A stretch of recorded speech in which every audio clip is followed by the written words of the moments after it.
going to be doing a step-by-step on how to buy a house, the steps from A to Z, the zero stress way. And I say zero stress because look, you can get from A to Z with a lot of drama, a lot of headache, a lot of pain, and a lot of problems, or you can just do it the easy way. Totally up to you. So first of all, if you're new to the channel, I am a mortgage lender licensed in 48 states. If you've ever had any question about a mortgage, there's likely 25 videos on this channel about it. I think I'm over 2,000 videos at this point. I've been educating for 7 years on YouTube. So anything you can dream of, I've probably covered it. So let's talk about how do you buy a house, because that's the biggest question I get is no one knows where to start, okay? Now, I generally recommend it's always good to start by talking to a lender. And the reason I say that is because sometimes there's a lot of planning involved. You may not be ready at this moment. You may be thinking a year down the road, but there's this conception that you have to wait. You have to wait till you're ready to talk to a lender. And that's wrong. Like, buying a house is a big deal. Getting your puzzle pieces in place could take time. So step one, questions you have about buying a house, concerns you have about buying a house, planning to buy a house, get on the calendar. Now, I'll have in the comments and the description links to all of this. Now, the calendar is going to have you chat with either myself, Sandy, or Alyssa on my team. You can ask us anything. You can tell us what your goals are. You know, I've chatted with 13-year-olds who are planning to buy as soon as they're 18 or 19. We are there for you. So that's step one.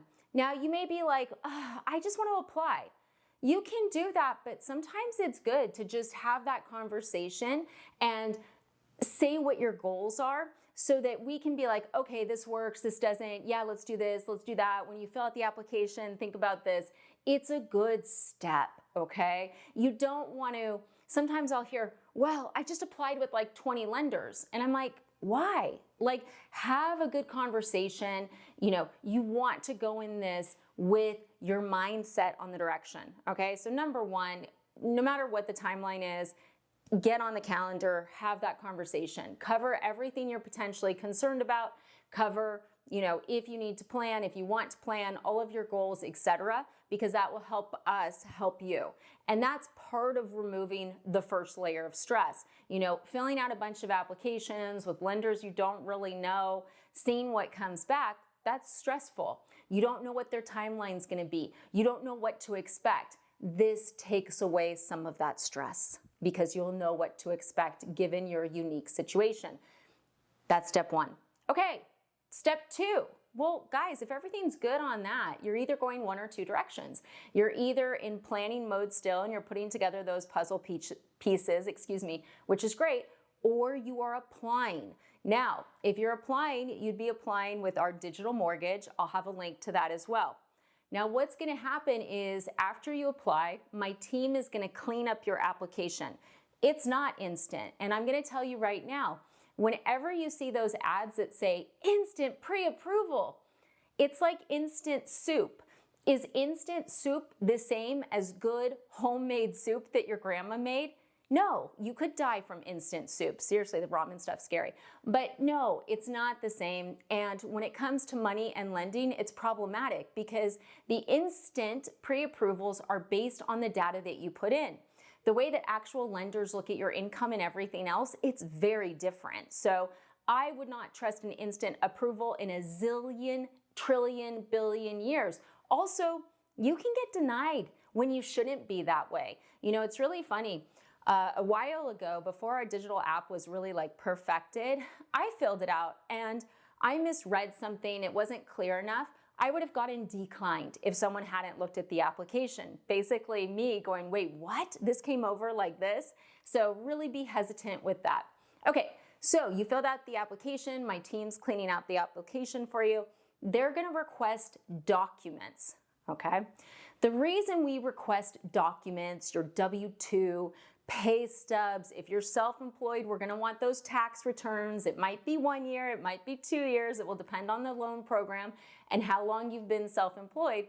But we're gonna look at the application that you filled out and request documents based off of your unique scenario. I say that again because people are always like, what documents should I have ready? And it's like, it depends on your situation. So the team's gonna call out a bunch of documents, and then either Jen or Sam on my team are gonna be reaching out to get you on their calendar to talk through the application. Now, you may be like, wow, why do I have to do all this talking? Guys, this is how you have a stress-free experience. By talking about all of this stuff up front, by looking for problems up front, it makes it so down the line you're not gonna end up in a nightmare and stressed out.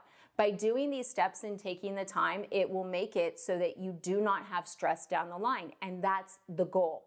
So they're gonna chat with you about your application. Make sure that it came over correctly. Verify the documentation makes sense with your application. Now, based off of that, we're gonna go one of 3 ways. Either if you're a VA loan for sure, we are gonna fully underwrite your file. If you are doing a conventional or FHA loan and you're like, I don't want the fully underwritten, we're gonna do a basic pre-approval. Or if you're not ready yet based on what we're seeing because of credit or income or debt or whatever, we're gonna talk about a game plan to get you ready, okay? Those are the 3 things that occur after we go through those steps. Very important. Now, for someone who says, okay, well, why would I want to have my file fully underwritten? I always suggest getting your file fully underwritten. It's simple. When you actually are in contract to buy a house, what can happen is you've got the real estate agent sending you information, the title company sending you information, the inspector sending you information, and if the lender's trying to do the bulk of their job during that period, it can be very stressful. It's too much on you. So I like to do a full underwrite up front because A, it's gonna make it way less stressful when you're in contract because we've already done the heavy lifting, right? We're not gonna be emailing you to death while everybody else is. Number 2, you're gonna be less stressed because you're gonna know an underwriter has already looked at your file and approved it, right? That is way more comforting, especially if you go to some of the Reddit forums or even YouTube comments, you'll see people where they're like, I was denied 2 days before closing, the lender missed something, right? I don't like that. That's why I really like a full underwrite up front, because if the underwriter identifies a potential problem, which we will see, we can work on it before you have money on the line, okay? And number 3, being fully underwritten makes your offer stronger.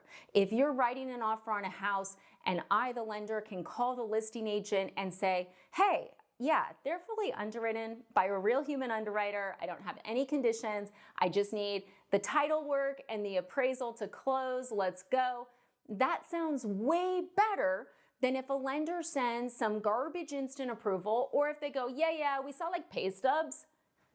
I mean, if I was selling my house, right, I want to know that the person buying it really can buy it.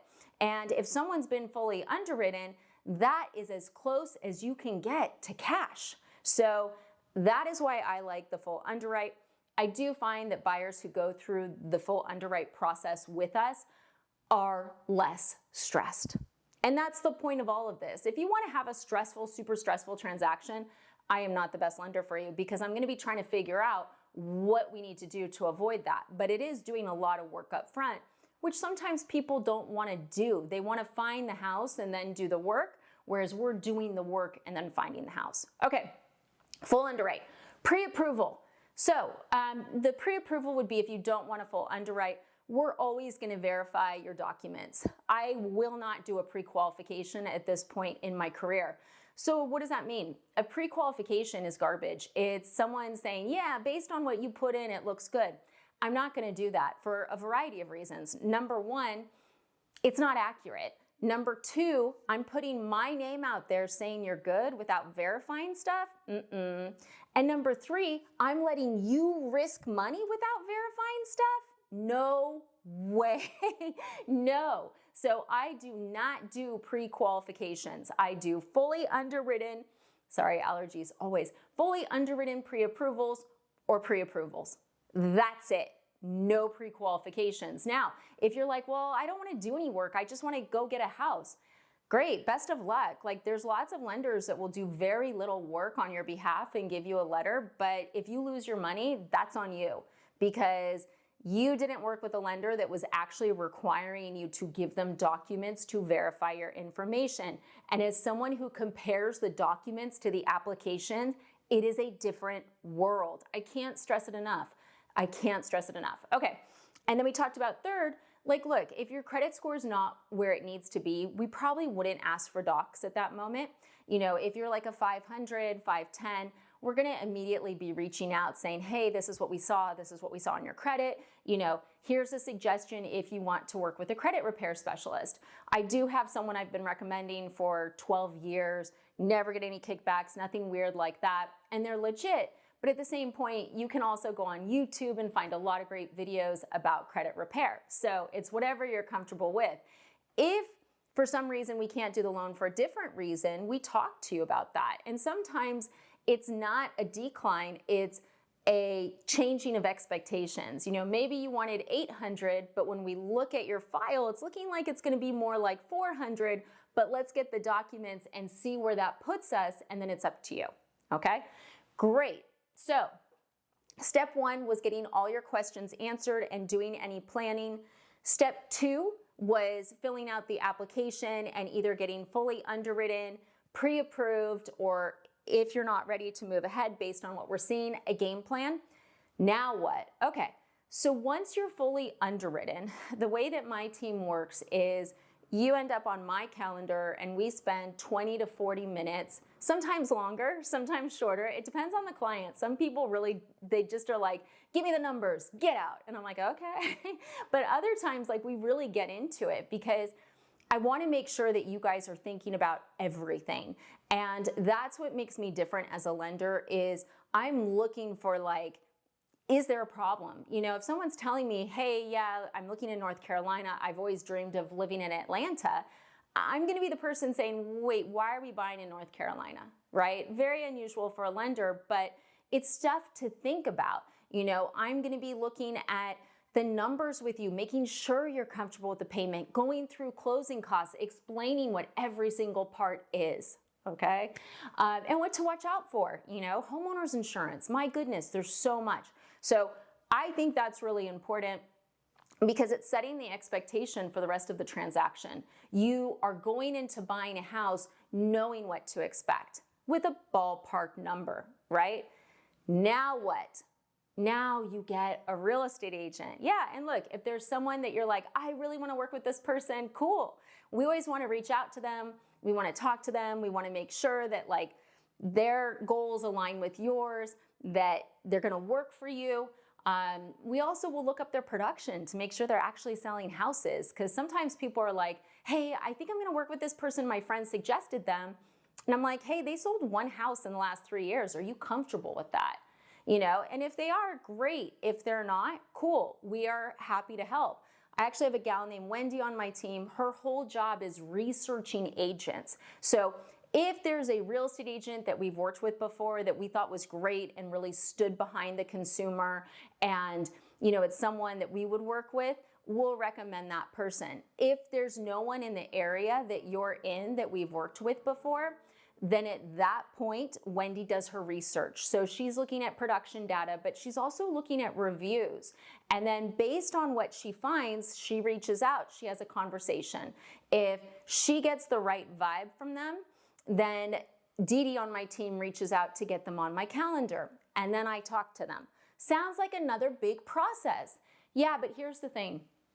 So if a real estate agent can't survive that, they're not going to survive a tough negotiation. And sometimes that's what buying a house is. If they're like, oh, this is too much work, I had to talk to 2 people before I talked to Jennifer. What are they going to do if you have to fight to get some money because the inspections came back? I'm finding out very quickly if they're lazy. I know it sounds horrible, but it's true. And what we have found is that, I'll talk to these agents. Sometimes I like them. Sometimes I'm like, most of the time Wendy's really good. Then we introduce them to you. And it's up to you if you like them or not. All we can say is, hey, look, these people do a good amount of business. They've got great reviews.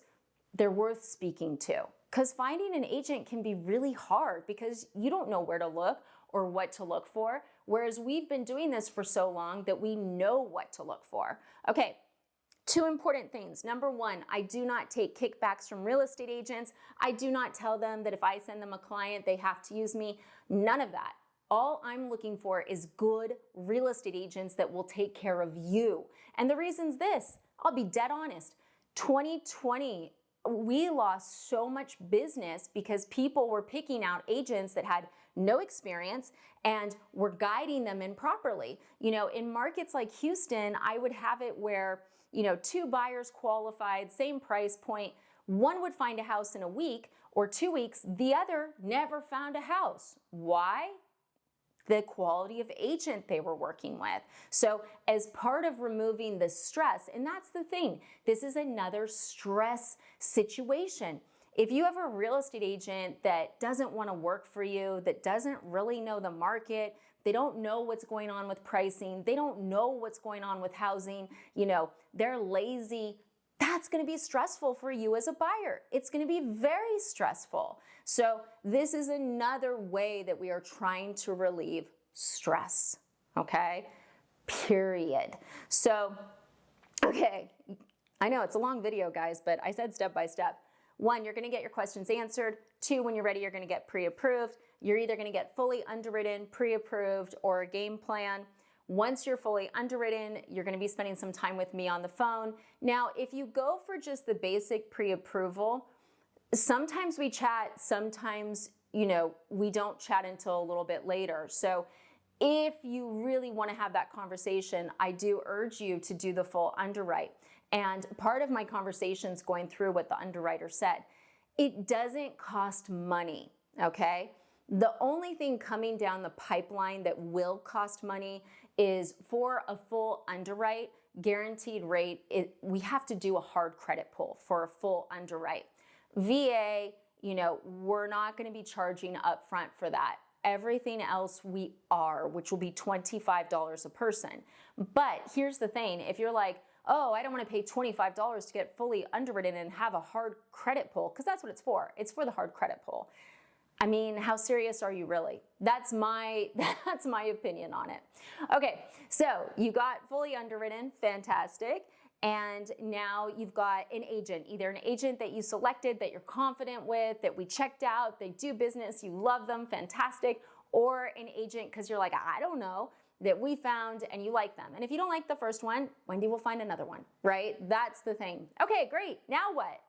Now you go shopping, okay? That's what makes this process different, is usually people are saying, oh, go to the real estate agent, go find a house, then get qualified. And that's why home buying is such a mess. It's because people are finding out the financial information when they're already emotionally tied to a house.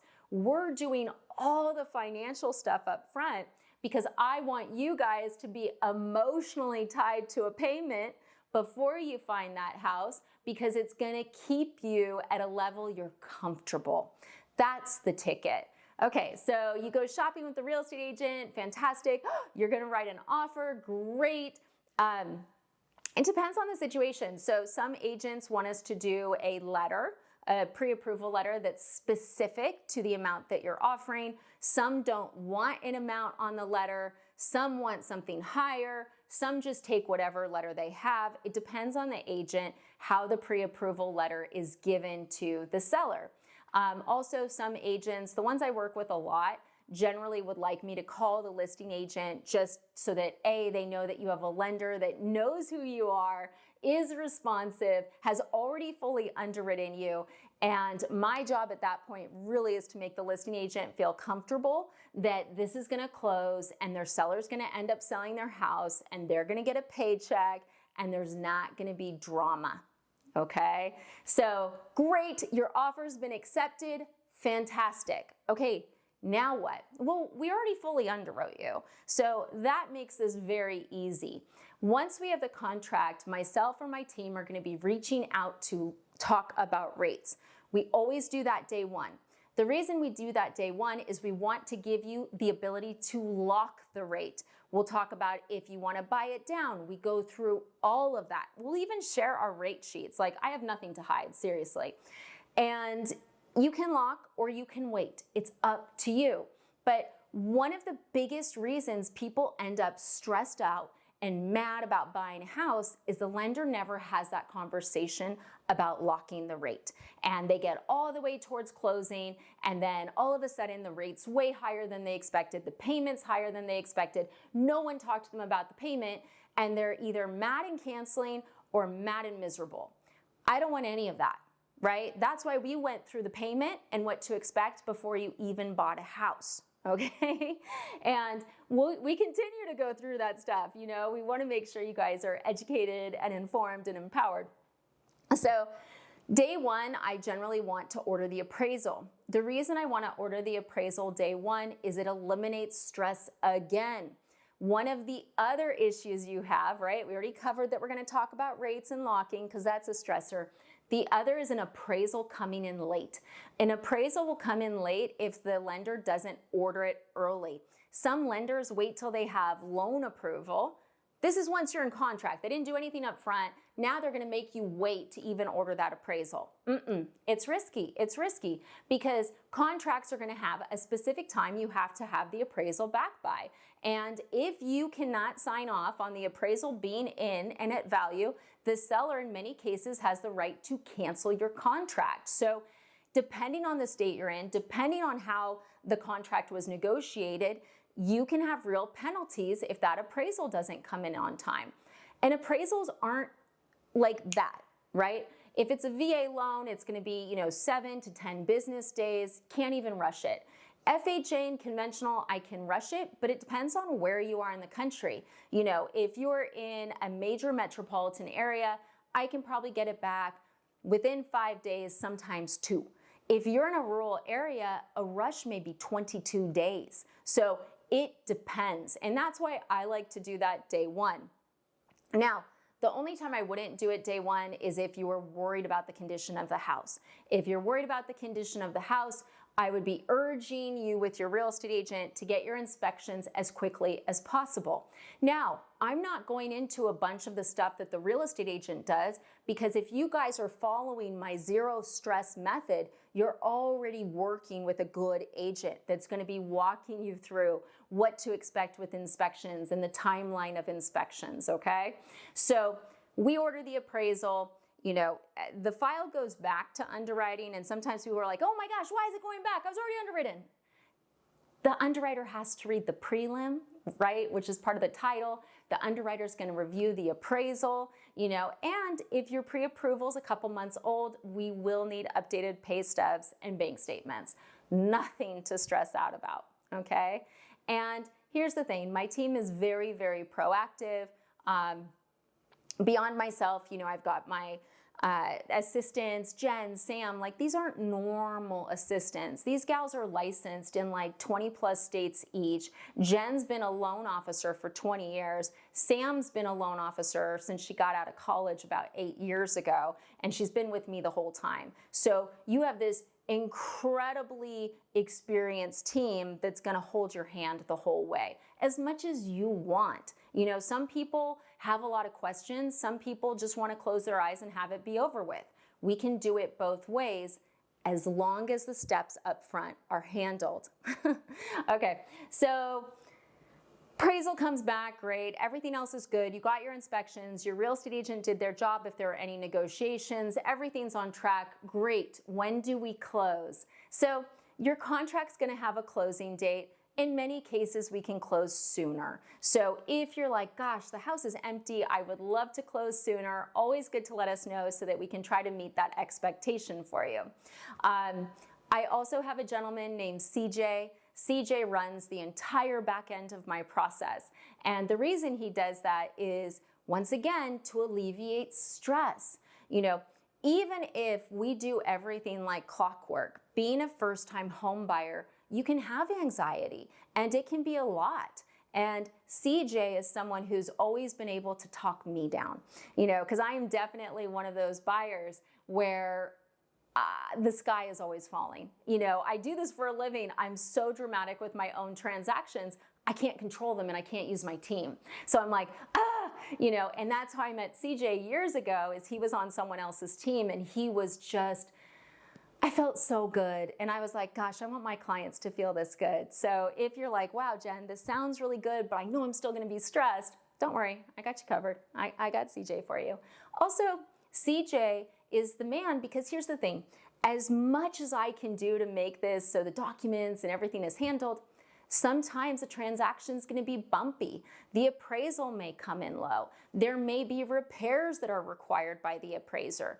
There may be something weird that happens between the selling agent and the listing agent. And CJ is this great, calming, but very knowledgeable source. So when appraisals come in low, CJ is the one that's going to be, speaking with the agents, especially if it starts to get a little bit cantankerous. I know, I brought that back. And he's great at it, and he's very educated. Before he came on my team, he had been running a very large department in lending that handled a lot of loans. So he knows everything he's doing. So that's how I make this zero stress, right? It's a lot of education, it's a lot of information, but what it really is crossing your T's and dotting your I's before you're emotionally connected to the house. If we do all the homework up front and we stay on track during the process, it's easy.